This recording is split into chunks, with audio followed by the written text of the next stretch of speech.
और अब एक अहम खबर बिहार के बेगूसराय से।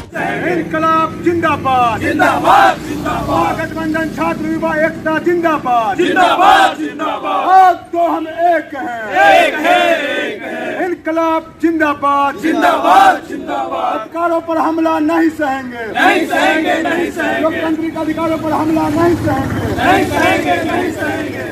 लिखने पर पत्रकार पर जानलेवा हमला हुआ है एक बार फिर से कि सत्ता पे बैठे लोगों के खिलाफ अगर खबर लिखेंगे तो ये होना ही था। और ऐसे पत्रकारों के पिटाने पे या मरने पे केंद्र के किसी मंत्री को कोई फर्क नहीं पड़ता। ये पत्रकार थोड़े ना कोई अर्नब गोस्वामी है, कोई हाई प्रोफाइल पर्सनालिटी नहीं है जिनके अधिकार और प्रताड़ित किए जाने पे कोई ट्वीट करेंगे या कोई कैंपेन चलाया जाएगा। ना कोई बड़े नेता इस पे विरोध जताएंगे, ना इनके लिए कोई सड़क पर उतरेगा।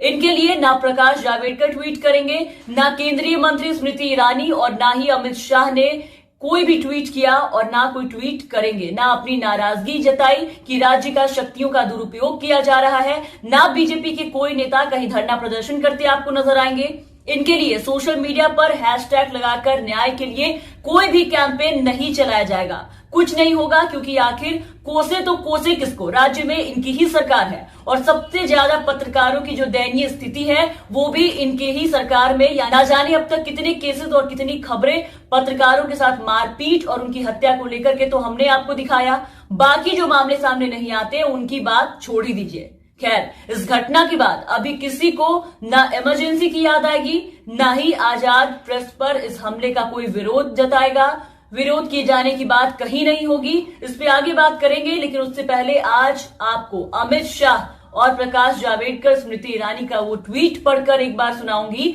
जो उन्होंने अर्नब गोस्वामी की गिरफ्तारी पर किया था।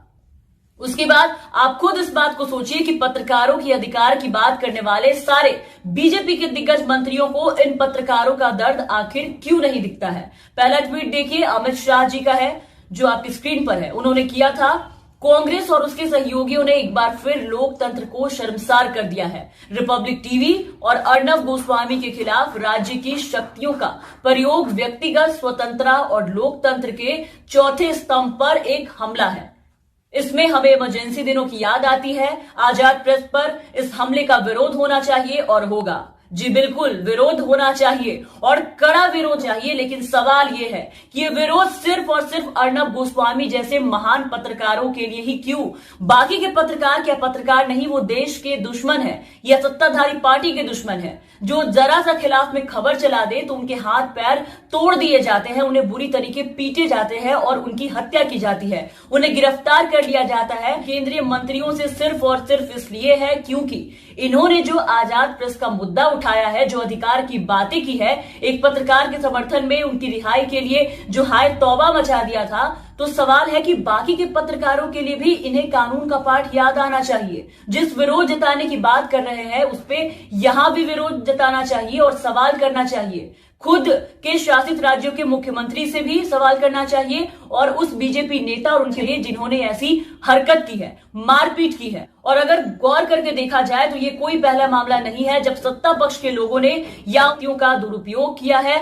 गिनाने पे अगर आ जाए तो कारनामे खत्म होने का नाम नहीं लेंगे। लिस्ट जो है वो बहुत ही ज्यादा लंबी बन जाएगी। तो इन सबके साथ कहना बस यही है कि पत्रकार पत्रकार ही होते हैं, वो चाहे कोई भी हो। आवाज उठानी है तो सबके लिए बराबर का उठाइए। ना ये कहीं से भी सही नहीं है कि आप उनका ही समर्थन करें जो सिर्फ आपका समर्थन कर रहे हो।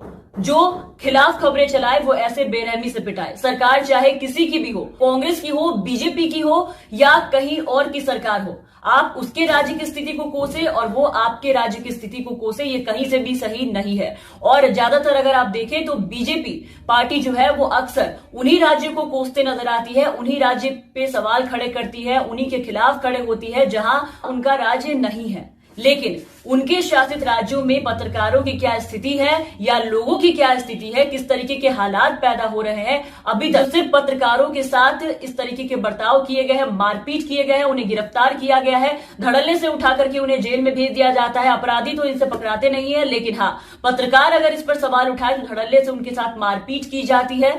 उन्हें उठाकर जेल में डाला जाता है और तो और उनकी हत्या कर दी जाती है। लेकिन कहीं भी आपको किसी भी दिग्गज मंत्री, किसी भी केंद्रीय मंत्री या फिर किसी बीजेपी नेता का आपको इन सबके पीछे या इन सबके बाद एक भी ट्वीट नजर नहीं आएगा, ना कोई इसका विरोध जताते हैं। तो इन सबके बाद खबरें निकलकर सामने आई है। सबके बाद देखना यही है कि इस बार इस पर कोई एक्शन लिया जाता है या नहीं। इस घटना को उसी तरह नजरअंदाज करेंगे जैसे कि आज तक यूपी में पत्रकारों के साथ हो रहे बर्ताव को नजरअंदाज करते आए हैं।